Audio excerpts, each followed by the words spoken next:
Here's what people have to understand when we say something as simple as becoming your own bank, it sounds like a fallacy. It doesn't sound like it could truly happen.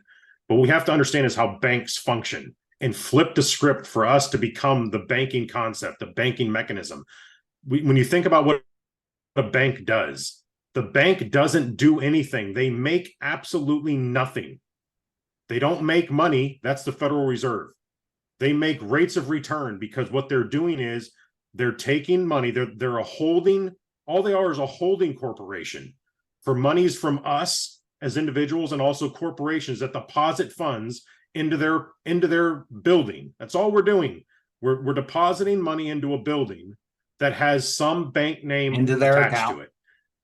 That's it. Then it's just one giant bank account. Yes, it has my name on it or your name on it or corporation's name on it. It doesn't matter. It's the bank's money. And here's why.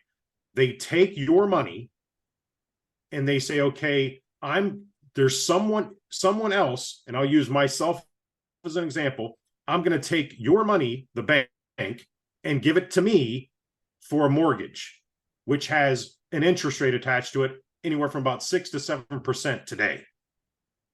What are they giving you in return? Less than 1% on your deposits, but they're charging me 6 to 7% interest. So they're making money on your money. Then they turn on my payments of principal and interest to them for the mortgage. They then give it to a neighbor that needs a loan to buy a car that has anywhere from 4 to 5% interest rate that they're getting paid on, and still giving us the depositors less than 1%. Then they turn around and give it to someone else for a student loan that has a different interest rate attached to it that they're getting principal and interest payments on.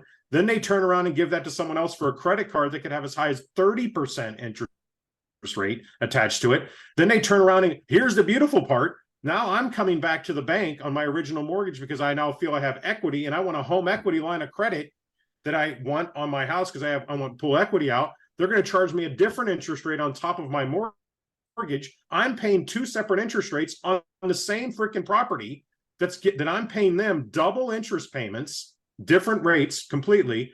All the while, the bank is just taking $1 and spending it 8 to 9 times and giving us the depositors less than 1%.